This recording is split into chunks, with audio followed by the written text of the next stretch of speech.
All right, let's talk about one of Shakespeare's most famous and most controversial plays. But we're not just looking at it as a story.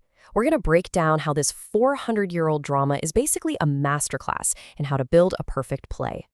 I mean, seriously, how can a play from the 1590s actually be a textbook for today's stage? Well, to figure that out, we're diving into an amazing introductory essay from Bülent Bozkurt's Turkish translation of The Merchant of Venice. It really cracks the code. And what this essay shows us is that for over 400 years, this play has been way more than just a fan favorite. It's been a lesson. It's a blueprint for building a killer plot, creating characters you'll never forget, and tackling themes that honestly still feel like they were written yesterday. So at its core, the play is juggling these three huge universal ideas, which the source text highlights in Turkish: love, or aşk, friendship, dostluk, and money, para. But that's just the surface. It digs so much deeper into the tension between our humanity and our greed, and into this incredible clash between two completely different worlds. Think of it like this. The entire play is built on the collision of two completely opposite settings. You've got Venice, the real world. It's all about business, it's gritty, it's harsh. And then you have Belmont, which is pure fairy tale, a world of romance and ideals. The sparks really fly when these two worlds slam into each other. So first, let's take a trip to Belmont. This is the storybook side of the equation, a place where everything, and I mean everything, revolves around a very unusual test of love. And at the heart of Belmont is Portia. Now, she seems to have it all, right? She's incredibly smart, rich, and powerful, but there's a huge catch. She's trapped by her dead father's will. She can't choose who she marries. Her suitors have to pass a bizarre test to win her. Okay, so here's the test. You've got 3 caskets: gold, silver, and lead. The gold one tempts the guy who's all about appearances. The silver one appeals to the arrogant guy who thinks he deserves the best. But the lead casket? That one demands sacrifice and asks you to look past the surface. So you see, it's not about luck. It's a brilliant personality test designed to reveal a suitor's true values. And right into the middle of this fairy tale test walks Bassanio. He's a nobleman from Venice, a good guy, and he is absolutely head over heels for Portia. The problem? He's completely broke, and to even get to Belmont, he needs cash, which leads him to his best friend, a merchant named Antonio. And just like that, Bassanio's money problems yank us right out of the romance of Belmont and drop us into the cold, hard commercial world of Venice, where a simple loan is about to become a life-or-death bargain. This is where we meet the merchant of Venice himself, Antonio.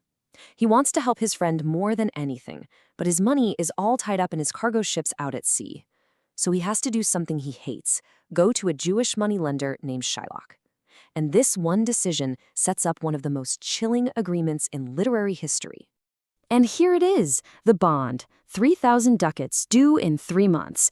If Antonio can't pay it back, the penalty is a pound of his own flesh.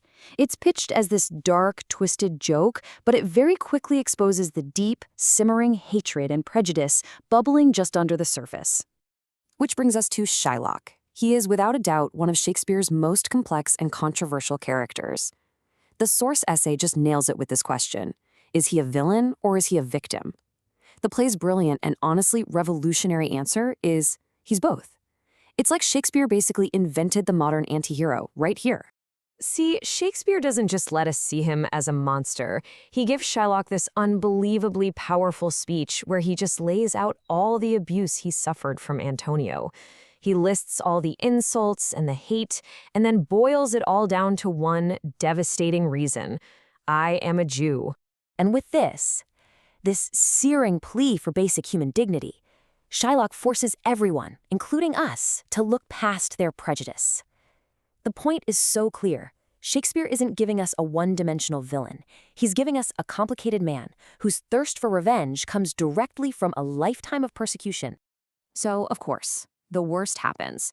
Antonio's ships are lost at sea, he can't pay back the loan, and Shylock, who's just been dealt another blow with his daughter's betrayal, comes to collect. All this tension finally explodes in the play's epic climax, the trial. Now this courtroom becomes a battleground. It's not really about the money anymore. It's a fight between two huge opposing ideas. On one side, you have Shylock demanding cold, hard justice, the strict, unforgiving letter of the law. and on the other, a plea for mercy, a quality seen as something higher, almost divine. And this is where the two worlds of the play collide head-on. Just when it looks like all is lost, Portia herself shows up, disguised as a male lawyer to defend Antonio. She literally steps out of her fairy tale world and walks right into the brutal reality of the Venetian court.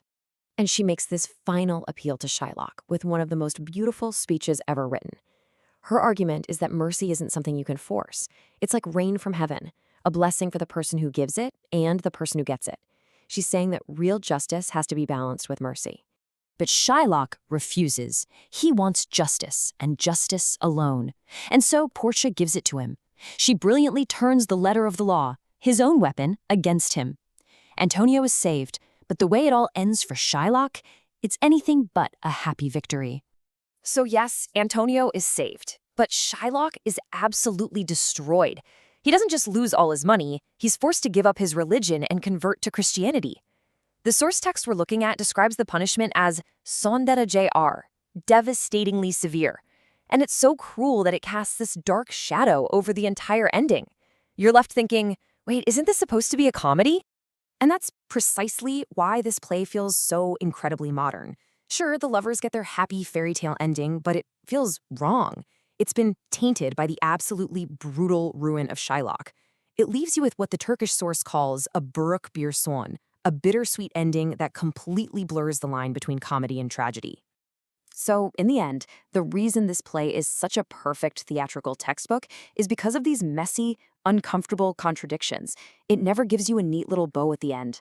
It's like looking into what the source calls Shakespeare's magical mirror. Think about that phrase, a magical mirror. It reflects everything about us. Not just the good stuff, like love and friendship, but the ugly parts, too. Our prejudices, our capacity for cruelty, our hypocrisy. As the essay says, the play entertains you, but it also teaches you. And one thing it absolutely never does is offer up an easy answer.